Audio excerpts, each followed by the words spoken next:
Hello everyone, this is Karwan from Lattice Semiconductors. Today I'm going to share some insights on how Lattice FPGA being applied on high security systems. Alright, first of all, allow me to briefly introduce myself. I'm applications engineer specializing in FPGA security. My responsibilities encompass technical documentation, reference design creation, product rollout testing, and addressing customer issues. Okay, I've been in FPGA industry for over 11 years with a primary focus on FPGA configuration and security. Okay, today's agenda is as follows. First, I will introduce Lattice security-focused devices, especially the MachXO3D and MachXO5D, and briefly explain their security capabilities. The presentation will be divided into two main sections.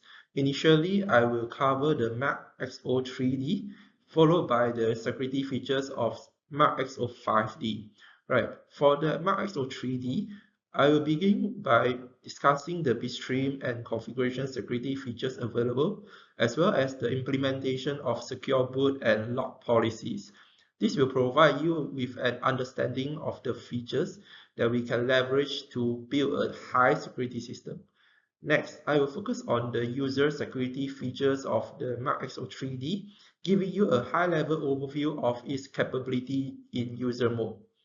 Additionally, I will briefly go through the complete device security lifecycle management flow, known as SplyGuard. I will conclude the MachXO3D section with a use case example. Moving on to the MachXO5D, our next generation secure device, I will provide an overview of its security features. I will then cover four key areas: how users set up their security settings during the provisioning stage, the user security features and APIs available during the in-field operation, the implementation of image updates in the field, and the management of the security keys.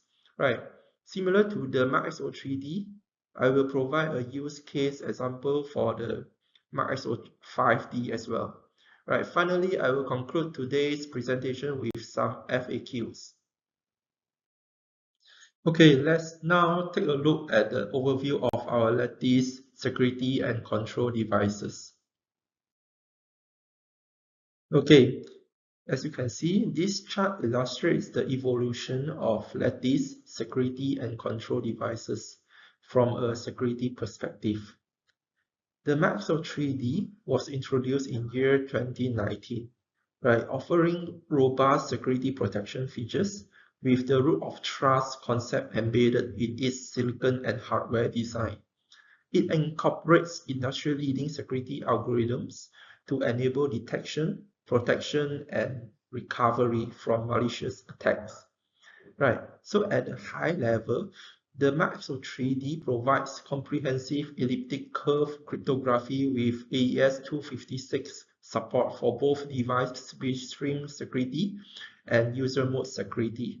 Additionally, the presence of the internal flash memory allows for authenticated programming, preventing the device from being configured with a compromised image. The device is also protected against certain level of attacks through memory resource and port lock policies. Okay, so after 5 years later, we introduced the MachXO5D, an enhanced version of MachXO3D in terms of security. The MachXO5D supports additional cryptographic algorithms such as ECDSA 521 and RSA4K, offering a broader selection for wider range of users and providing stronger security against various cyber attacks. Okay, now let's explore the MachXO3D in greater details. Okay, now let me share some crucial aspects of bitstream security and how it enhances the protection of MachXO3D device. First, the password security features here is designed to safeguard access to the configuration and programming modes of our devices. This is achieved through the use of a flash protect key. Right, the flash protect key serves as a unique identifier, right, ensuring that only authorized personnel can perform critical operations such as writing, verifying, and erasing data. These operations are permitted exclusively when the presented flash protect key matches the one stored within the device. Okay. Additionally, our bitstream authentication, right, supports ECDSA256 with SHA-256. This involves using a private key to generate a digital signature for the bitstream via the ECDSA algorithm. Right. The corresponding public key is stored in the dedicated public key sector, right, within the on-chip flash memory. Then to further enhance the security, we offer optimal 256 bits advanced encryption standard AES to protect the bitstream, including side channel attack protection. AES CBC, which is the cipher blockchaining mode encryption, provides a robust mechanism to prevent reverse engineering of customer intellectual property. Okay, the 256 bits key is user specified and stored in the dedicated AES key flash sector as well. Right, in summary, the implementation of the flash protect key, robust bitstream authentication mechanisms, and the advanced encryption significantly enhance our security measures. Right, these protocols provide robust protection against unauthorized access, ensuring the integrity and confidentiality of our device configurations and programming. Okay, after understanding the security features available in the bitstream security for MachXO3D, let's move on to explore the concept of secure boot in MachXO3D and how it establishes a platform root of trust by design. Okay, secure boot is a critical security features that ensures only trusted software is executed on our devices. By implementing secure boot, we establish a platform root of trust by design. This means that from the moment the device is powered on, every single step of the boot process is verified and authenticated, ensuring the integrity and the authenticity of the software. Typically, to establish a root of trust, a device must be capable of performing the following three functions: secure update, secure boot, and recovery. So for secure update, before programming, the dry run image process is conducted, right, to ensure the integrity of the update process. The security engine utilizes the public key stored in the chip to authenticate the updates, right, ensuring that only verified software is installed in the device. As for the secure boot, right, it prevents the device from being configured with a compromised image, protecting against unauthorized modifications. It includes anti-rollback features to prevent the programming of older, potentially vulnerable software versions. Right, the entire process is designed for fast boot times with pre-authentication, ensuring a quick and secure startup. When it comes to self-recovery here, right, in the event of an authentication failure, for example, right, the device can automatically switch over to another authenticated image, ensuring continuous operation. The dual boot features with a golden image provides an additional layer of security, allowing the device to recover from potential failures. To illustrate these concepts, right, let's consider a real-world example. Imagine a company, right, using our MachXO3D devices in a critical infrastructure, for example, right. This device needs to be highly secure to protect sensitive information. So during the development phase, engineers frequently update the device firmware, right. They use the secure update feature, which includes a dry run process to verify the integrity of the update before it is applied. Right, this ensures that only authenticated and verified software is installed on the device. Right, once the device are deployed to the field, right, secure boot ensures that each time the device is powered on, the boot process is verified and authenticated. This prevents any unauthorized, right, or malicious software from being executed, maintaining the integrity of the device. Right, in the event of a software failure or corruption, right, the self-recovery feature comes into play. Right, the device automatically switch to a backup authenticated image, ensuring that it continues to operate without interruption. This dual boot capability with a golden image provides an additional layer of security and reliability. So in summary, secure boot is a foundational security measure that provides a platform root of trust by design. By verifying and authenticating each step of the boot process, implementing secure updates, and incorporating self-recovery mechanism, we ensure that only trusted software is executed, safeguarding our device against unauthorized access and potential threats. Okay, now let's delve deeper into the device lock policies and their role in enhancing the security of the devices.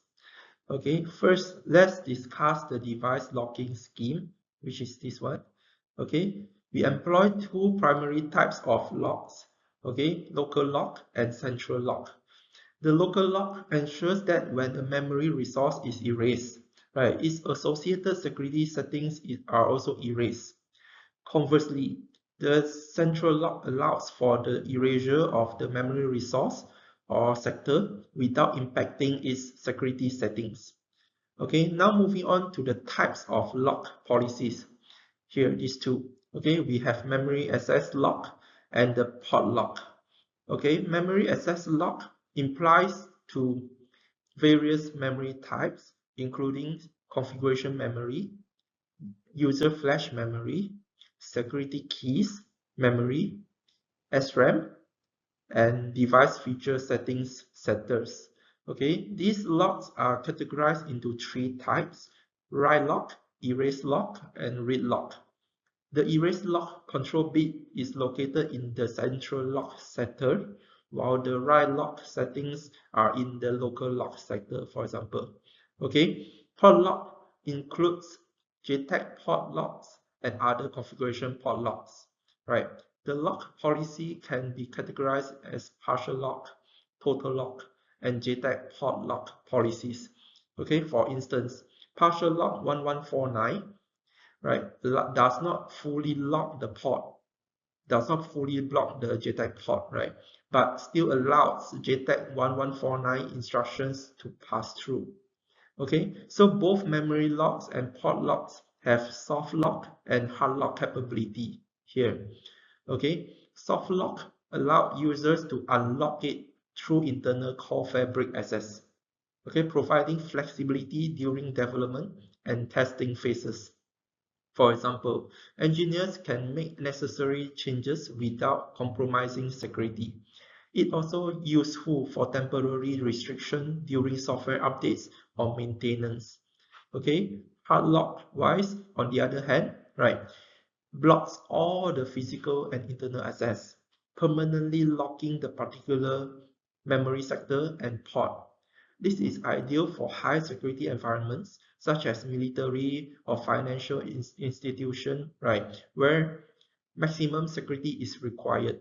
It is also beneficial for end-of-life device to ensure no further access is possible, right, protecting any residual data. Okay, so for example, so this is like a use case study, right? So for example, a company using our device to store some sensitive configuration data and encryption keys in their memory. Okay, to protect this data, the company implements the following lock policies. For local lock, when the device is decommissioned from the field, right, erasing the memory also erases the security settings, ensuring no residual data can be accessed. For central lock, during regular updates, the memory is erased, but the security settings remain intact, right, maintaining the device security posture. For memory access, the write lock prevents unauthorized modification to the configuration memory, for example, right? The erase lock ensures critical security settings cannot be erased accidentally or purposely by the attacker, right? And the read lock protects sensitive data from being read by unauthorized users. Okay, so for port access, right, partial lock allows certain diagnostic commands to be executed via JTAG, while preventing full access to the device configuration. Total lock completely restricts access to the configuration ports, ensuring the device remains secure. Okay, so in summary, right, so understanding and implementing device lock policies is very crucial for maintaining the security and integrity of our devices. By utilizing local and central lock, memory access locks, and port locks, we can ensure robust protection against unauthorized access and potential threats. Additionally, knowing when to apply soft locks versus hard locks allows for a balanced approach to security and flexibility. Okay, now in MachXO3D, there is an immutable security engine available for users to utilize in user mode. Okay, this security engine allows access to various cryptographic functions through a dedicated security IP. Right. These functions include generating a unique ID, utilizing a true random number generator, performing SHA-256 hashing, and accessing ECIES and ECDH services. Additionally, the engine supports AES-256 encryption, decryption, and ECDSA key pair generation, as well as signature authentication and generation as well. Right. Beyond these cryptographic functions, the MachXO3D provides various control access capability through the device core fabric. Right, this is achieved via an embedded function block IP, which offers read and write access control for all internal flash sectors. These sectors include key sectors, log sectors, feature rows, and more. By leveraging these two IPs, right, user can implement a wider range of security features in various combinations. For example, right, in some real world example, right, let's consider a company that develops secure communication devices using our MachXO3D. Right, these devices need to ensure the highest level of security to protect sensitive data. Okay, in this scenario, the company uses MachXO3D immutable security engine to generate unique ID for each device, ensuring that each unit can be individually identified and authenticated. Right. The true random number generator is employed to create secure cryptographic keys, which are essential for encrypting some data communications. Right. The company also can utilize the SHA-256 hashing function to verify the integrity of data transmitted between devices, ensuring that any tampering can be detected. ECIES and ECDH services are used to establish secure communication channels, while AES-256 encryption protects the data being transmitted. While for authentication purposes, the ECDSA key pair generation and signature authentication functions are used to verify the identities of the communicating parties, right? Ensuring that only authorized device can access to the network, right? So additionally, the embedded function block IP allows the company to control the access of the device internal flash memory, right? This ensures that sensitive information such as cryptographic keys and security settings is protected from unauthorized access, right? By implementing these security features, the company can build a robust and secure communication systems, right, that meets the stringent requirements of the industry. Right. So in summary, right, the MachXO3D user security features provide a comprehensive suite of cryptographic functions and access control mechanisms.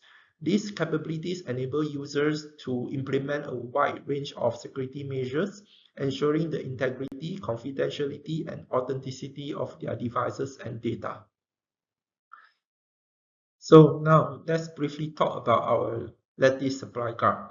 Okay, so you may ask, what is supply guard, right? So essentially, it is a comprehensive device security lifecycle management solution, right, designed to maintain the integrity and trust of the devices as they navigate through today's dynamic supply chains. Right. In the current manufacturing landscape, right, many customers rely on contracted manufacturers to protect or program their devices or mount their devices onto their boards, right? However, these contracted manufacturing sites are often not fully secure and can be vulnerable to various types of attacks, such as overbuilding or Trojan insertion, for example, right? Supply guard was introduced to mitigate these risks, right, by ensuring that devices cannot be altered by anyone during the manufacturing processes and by securely transferring the device ownership from Lattice to the customer. So under the supply guard system, the contracted manufacturer receive only two things, right? An encrypted programming package, or what we call EPP, from the customer and a locked device from Lattice, right? This means that only the authentic and correctly encrypted EPP can be loaded into the locked device, thereby ensuring a secure transfer of ownership. Okay, so supply guard offers four significant benefits to the supply chain security. First, it effectively protects against overbuilding, cloning, counterfeiting, right, or the Trojan insertion, as previously mentioned, right. Second, it provides a ability, right, to track device throughout the supply chain.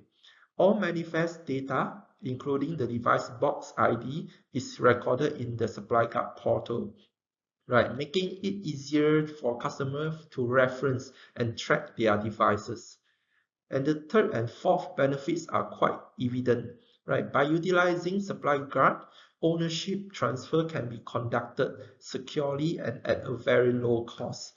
There is no need to invest heavily in upgrading the contracted manufacturer's facilities.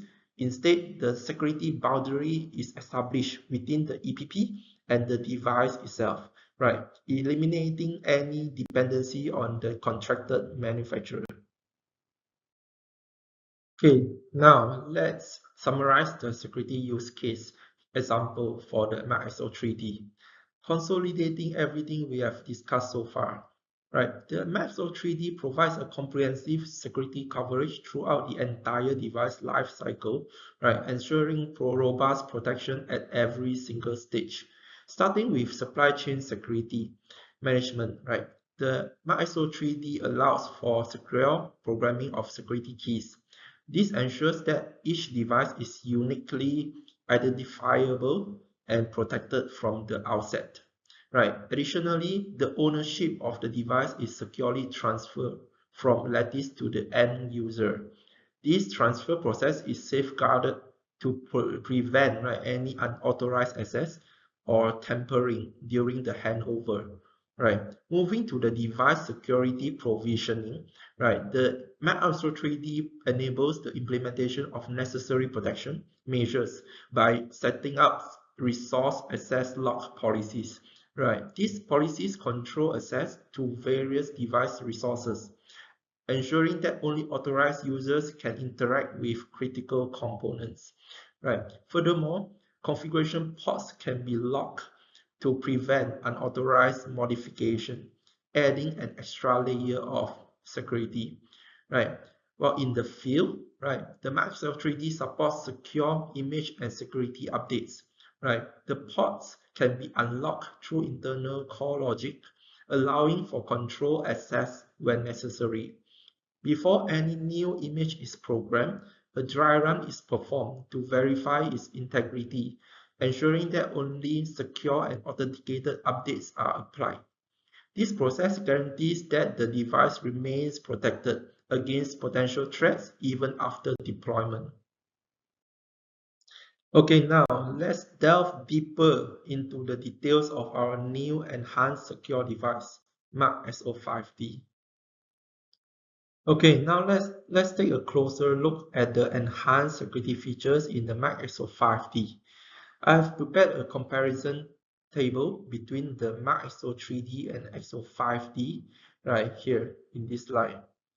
Okay, so while many of the security features are comparable between the XO3D and XO5D, right, the XO5D offers significantly greater security strength for both authentication and encryption. As highlighted in the table here, right, the MachXO5D enhanced AES support, right, to include the AES GCM, which provides authenticated encryption with associated data.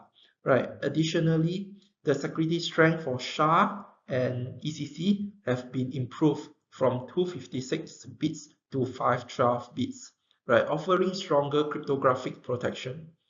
The XO5D also introduced support for the RSA algorithm, further enhancing its cryptographic capabilities. Right. Moreover, the XO5D features a much more comprehensive key management scheme. Right. The new scheme provides robust mechanisms for key generation, storage, and usage, ensuring that cryptographic keys are managed securely throughout the device lifecycle. We will delve into the details of this enhanced key management scheme in the later slide. Right. In summary, the XO5D builds upon the solid foundation of the MachXO3D by introducing advanced security features that provide stronger protection and greater flexibility for secure applications. Okay, to provide a high-level overview of the security capabilities of the XO5D, right, we can examine this at functionality across four main stages of the device usage lifecycle: the provisioning stage, secure field usage stage, field image update stage, and the zeroization stage. Okay, during the provisioning stage, right, we set up the device security policies and program the user image. This stage it also involves implementing the device locking mechanism through the JTAG interface, right, ensuring that the device is securely configured from the outset. Right. In the secure field usage stage, right, the XO5D offers a comprehensive library of APIs for cryptographic services and flash access management. Right. These APIs enable secure operations and data management while the device is in use, providing a robust protection against unauthorized access and tampering. Right. When it comes to field image updates, several APIs must be called to perform secure updates through the AHBL interface. Right. This ensures that any new firmware or software updates are securely applied, maintaining the integrity and security of the device throughout its operational life.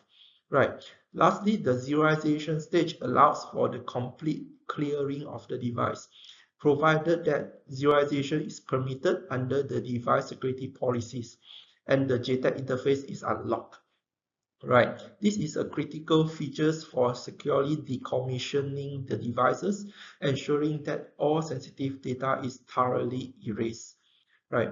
In addition to these four life cycle stages, right, the XO5D includes a key management and revocation protocol, right, to govern the authentication flow.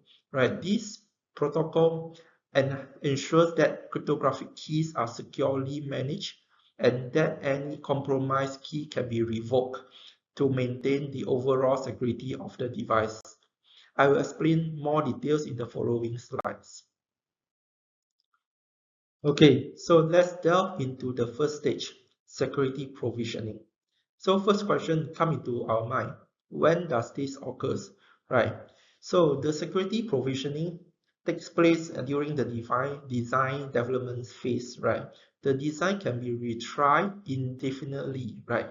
As long as the provisioning done bit has not been programmed, right? This step is crucial for setting up the necessary security policies before deploying the device into the field. Okay, so here comes with the second question. What does this involve? Right, so the security provisioning involves setting up various security policies.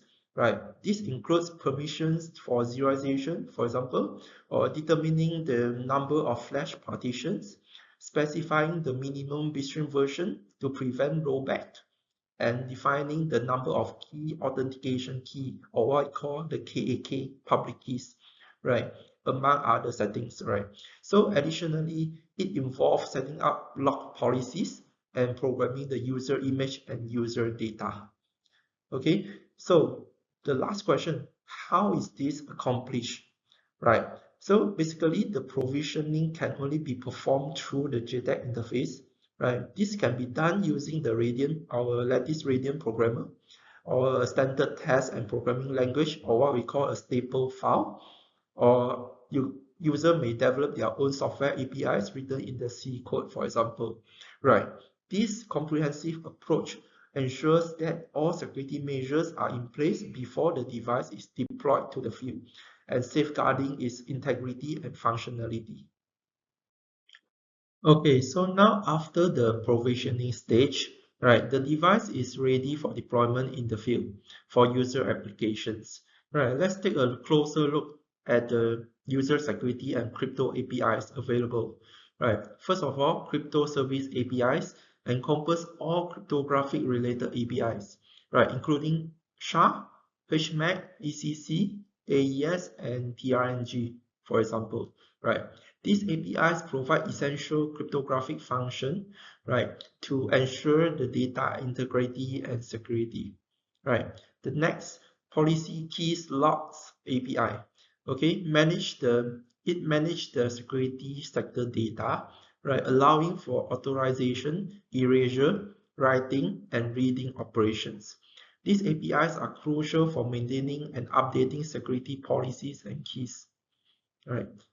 Next is the configuration image and user data management APIs. It handles the configuration sector data, right? Supporting authorization, erasure, writing, reading operations, and also the UFM, or what we call the user flash memory lock operations. Right, these APIs ensures that the device configurations and the user data are managed securely and efficiently. Right, so the lastly is the miscellaneous APIs, including various functions such as revoking the KAK public key, right, authorizing and performing serializations or nullifications, right, retrieving the unique ID settings for the bitstream versions, and many more. Right, these APIs provide additional security and management capabilities to enhance the device functionality and security. Right. By utilizing these comprehensive APIs, users can effectively manage and secure their device in the field, right, ensuring robust protection and optimal performance. Okay, let's now discuss the secure field image update flow. Okay, this process ensures that the device firmware or the software or the image, right, is updated securely. Right, here is the simplified overview of the image update procedure. Right, first, we check the status of the current running image to ensure it is functioning correctly. Right, next, we authorize and erase the existing configuration image. Right, this step uses the key authentication key, or what we call the KAK, right, to verify that the correct owner is performing the update, ensuring that only authorized personnel can initiate this process. Right, following authorization, we program the new image onto the device. This involves uploading the new firmware or image to replace the old one. Right? Once the new image is programmed, we perform a dry run. During this step, we verify the bitstream version and authenticate the new image using the image signing key, or what you call the ISK. Right? This ensures that the new firmware or image is valid and has not been tampered with. After the dry run, we review the results to confirm that the new image integrity is intact. Right. If the dry run is successful, we set the new image as the primary image. This means that the device will use this new firmware or image as its main operating software for the next reboot. Okay, we then reboot the device to apply the changes. This step is crucial for ensuring that the new image is fully integrated and operational. Finally, we set the valid flag on the newly updated image. This flag indicates that the new firmware or the image is verified and ready for use after we confirm the functionality of the design. Otherwise, the image will not consider as valid image and the device will boot up the backup image instead in the next reboot. By following this secure image update flow, we ensure that our devices remain up to date with the latest firmware or the image, right, while maintaining the highest standards of the security and integrity. Okay, let's now discuss the high-level overview of XO5D key management, which is crucial for ensuring the security and integrity of our devices. The foundational schema of XO5D key management is based on the two-level key management system involving the key authentication key, KAK, and the image signing key, ISK. Right, the KAK serves as an authorization key and also is used to verify the authenticity and integrity of the ISK. Right. Meanwhile, the ISK is used as the bitstream or the image signing key, ensuring that the firmware or the image or even the bitstream is securely signed and authenticated. Right. A valid XO5D bitstream is composed of three main components: the key block, the boot image, and the signature. The key block includes the KAK public key, the ISK public key, and the ISK ID. Right, this key block is signed by the KAK private key, ensuring its authenticity.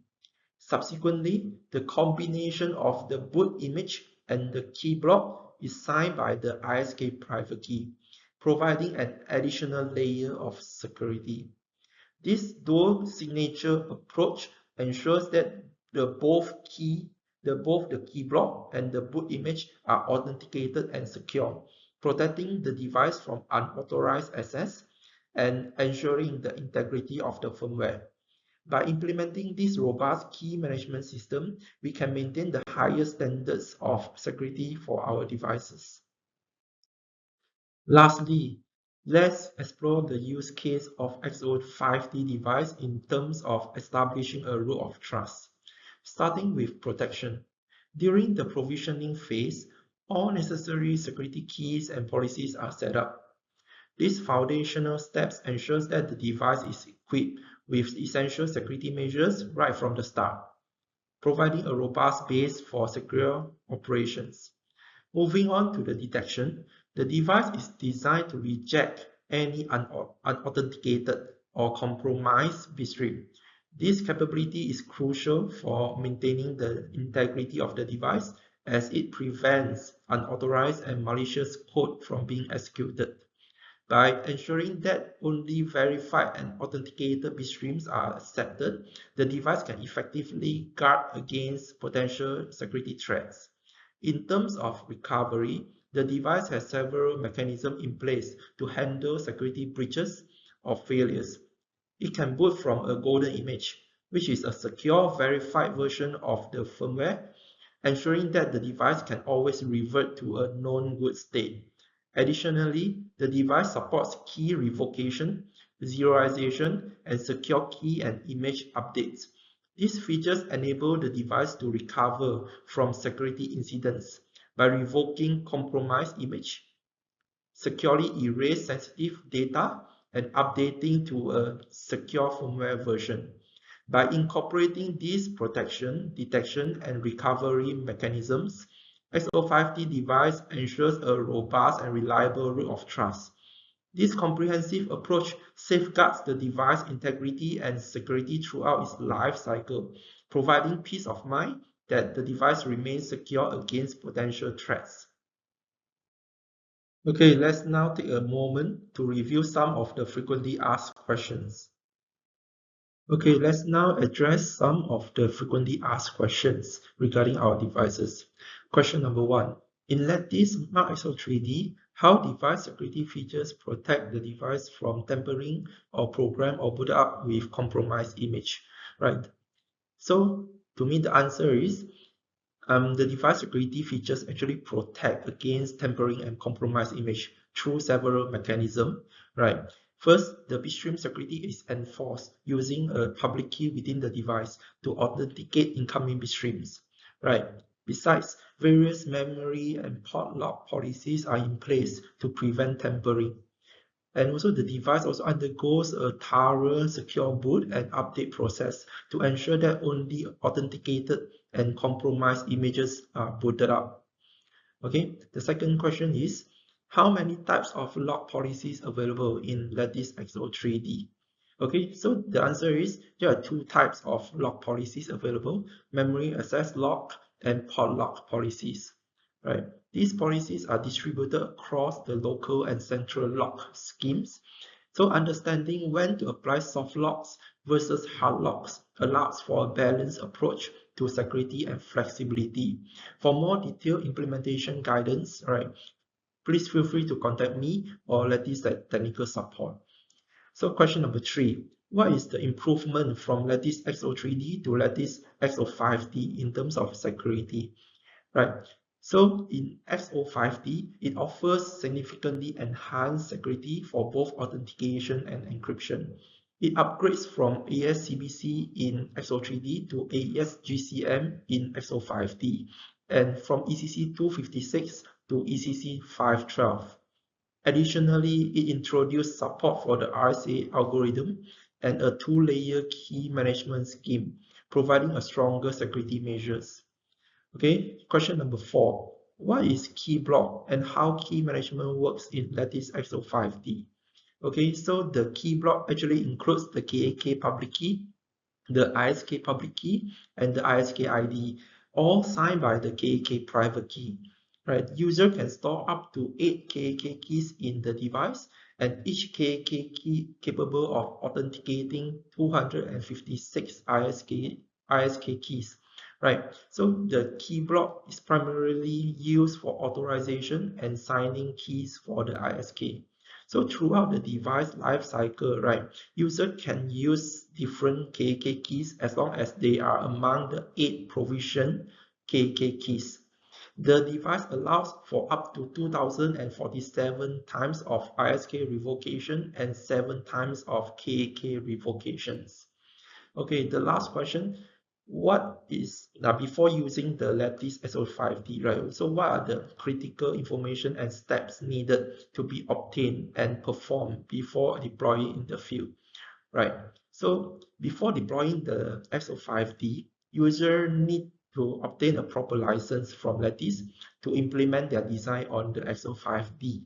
Additionally, the provisioning stage must be completed to ensure that all necessary security settings and policies are in place before the device is deployed in the field.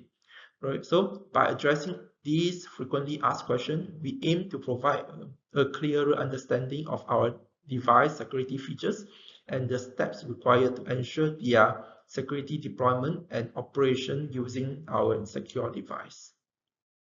Okay, that concludes my presentation for today. Thank you all for your time and attention. Have a wonderful day. Bye.